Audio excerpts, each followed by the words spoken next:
बिस्मिल्लाहिर्रहमानिर्रहीम। Welcome to Shama food. आज हम बनाने जा रहे हैं जी बहुत ही स्पेशल बीफ शनवारी कढ़ाई। ये मैं रेस्टोरेंट स्टाइल से बना रही हूँ। इसको जब आप बनाएंगे तो ये बहुत मज़े की बनती है और ये बहुत ही फेमस है। तो आजकल क्योंकि लॉकडाउन है, कोशिश करें बाहर का खाना ना खाएं और घर पर बनाएं। तो इसको बनाने के बाद आप मेरे चैनल को सब्सक्राइब कीजिएगा, लाइक कीजिएगा और कमेंट ज़रूर कीजिएगा और मुझे कमेंट्स करके बताइएगा ये कैसी बनी है। ये बहुत मज़े की बनती है क्योंकि आगे बकरा ईद भी आने वाली है। उन दिनों में लेडीज़ के लिए ये बहुत आसानी है क्योंकि ये बहुत कम इंग्रेडिएंट से बनती है। तो इसको आप ज़रूर ट्राई कीजिएगा।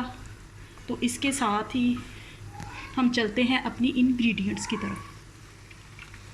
आगे हम अपनी इंग्रेडिएंट्स की तरफ। ये मैंने एक लोहे की कढ़ाई ली है, इसमें मैंने हाफ़ कप ऑयल का डाला है। अब इसमें 2 टेबलस्पून ताज़ा कुटा हुआ लहसुन अदरक का पेस्ट डालूँगी मैं। इसको मैंने फ्रेश पीसा। 1 टेबलस्पून लहसुन, 1 टेबलस्पून अदरक। इसको हम थोड़ा सा फ्राई करेंगे।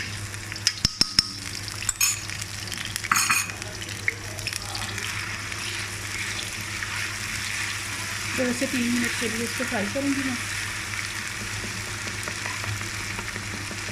ये जो शनवारी बीफ कढ़ाई है, आगे आप अपने घर में किसी दावत में भी बना सकते हैं, ईद पर भी बना सकते हैं।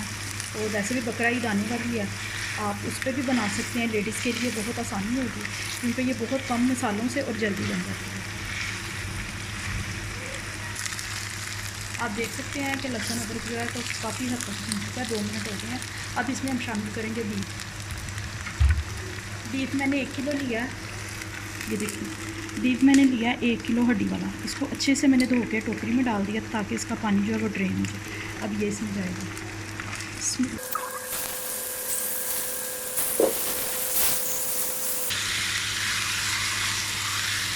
इसको थोड़ी देर के लिए हम ऐसे इसकी बुनाई करेंगे, थोड़ा सा इसका कलर चेंज हो जाएगा।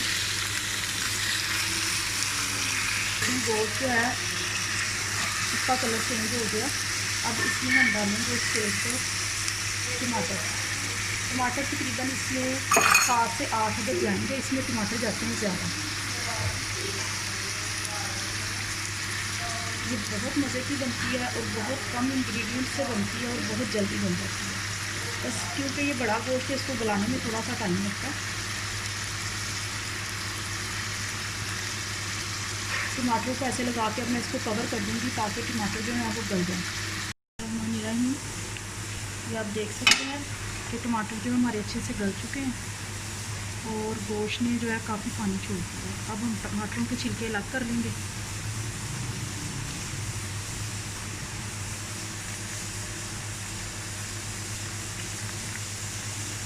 टमाटरों के छिलके जो है वो उतर चुके हैं। तो इसको अब हम इसी में पकाएंगे थोड़ा सा ताकि टमाटर जो है वो अच्छे से गल जाए।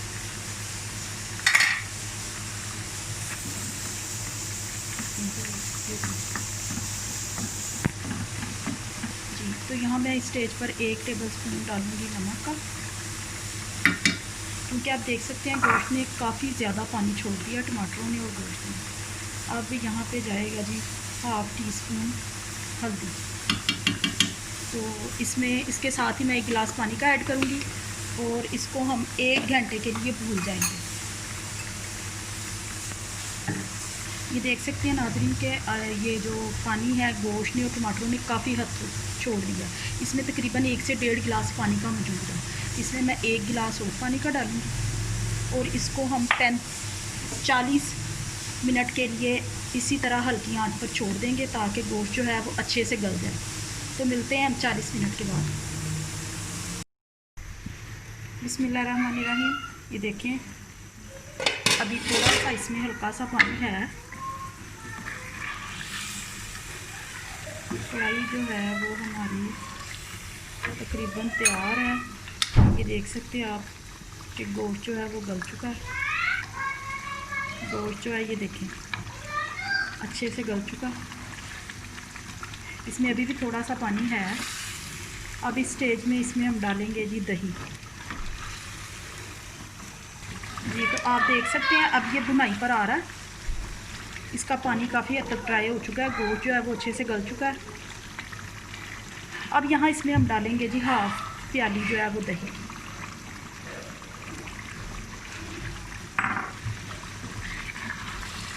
काली मिर्च इसमें जाएगी, तो काली मिर्च कोशिश करें कि पहले इसमें ऐड ना करें।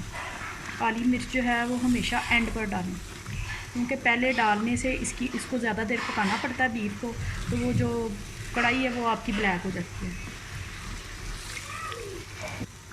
जी, तो जो काली मिर्च है उसको कोशिश करें कि आप एंड पर डालें। जब भी काली मिर्च में कोई भी चीज़ आप बनाएं तो उसको पहले मसाला भूनते हुए ना डालें। एंड पर जब आपकी डिश तैयार हो जाए तो फिर उसमें काली मिर्च जो है वो ऐड करें। अभी इसमें दही डाला है, दही ने कुछ पानी छोड़ा है, जब इसका पानी ड्राई हो जाएगा तो फिर हम आगे इसमें काली मिर्च डालेंगे। ये बुनाई पे आगे काफ़ी इसका पानी जो है वो हद तक ड्राई हो चुका है। तो अगर आप इसको इसी तरीके से बनाएंगे तो आपको बाज़ार खाने जाने की ज़रूरत नहीं पड़ेगी। आप ये घर पर ही बनाएं, क्योंकि बाहर के हालात आजकल वैसे भी लॉकडाउन की वजह से बहुत ख़राब हैं। तो कोशिश करें कि बाहर का खाना आप ना खाएँ, हर चीज़ आप घर पर बनाएं। तो इसमें मैंने अभी दही डाला था, उसके बाद अभी मैंने कुछ नहीं डाला। तो क्योंकि ये ब्लैक पेपर में बनती है, ये बहुत कम इंग्रेडिएंट्स में बनती है, तो इसको आप ज़रूर ट्राई कीजिएगा। तो ट्राई करने के बाद कमेंट्स कीजिएगा कि ये कैसी बनी है और बताइएगा ज़रूर। तो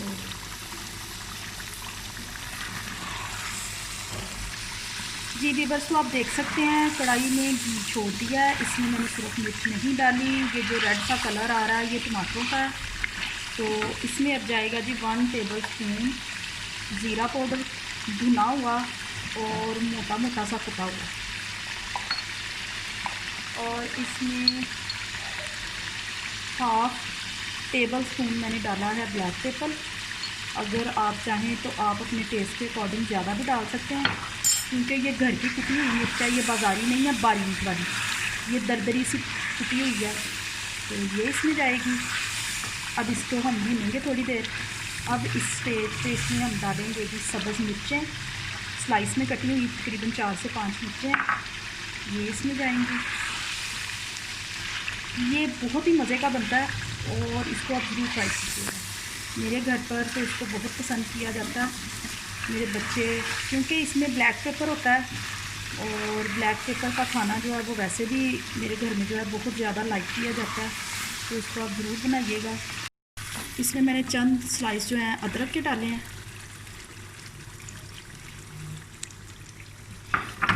इसमें थोड़ा सा सब्ज़ धनिया जाएगा।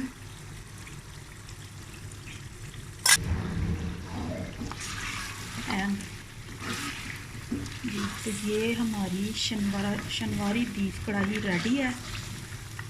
अब इसको हम सर्व करते हैं। जी, तो हमारी बीफ शनवारी कढ़ाई जो है वो बनकर तैयार है। उम्मीद करती हूँ आपको आज की ये मेरी रेसिपी पसंद आएगी। इसको आप गरम गरम नान के साथ, चपाती के साथ या वो अफ़गानी पराठे के साथ आप इसको खा सकते हैं। ये बहुत टेस्टी बनती है, इसको ज़रूर ट्राई कीजिएगा और अपने घर वालों को खिलाइएगा बनाकर, अपनी फैमिली को। और इसके साथ ही अब मैं आपसे इजाज़त चाहूँगी, तो दुआओं में याद रखिएगा। अल्लाह हाफ़िज़।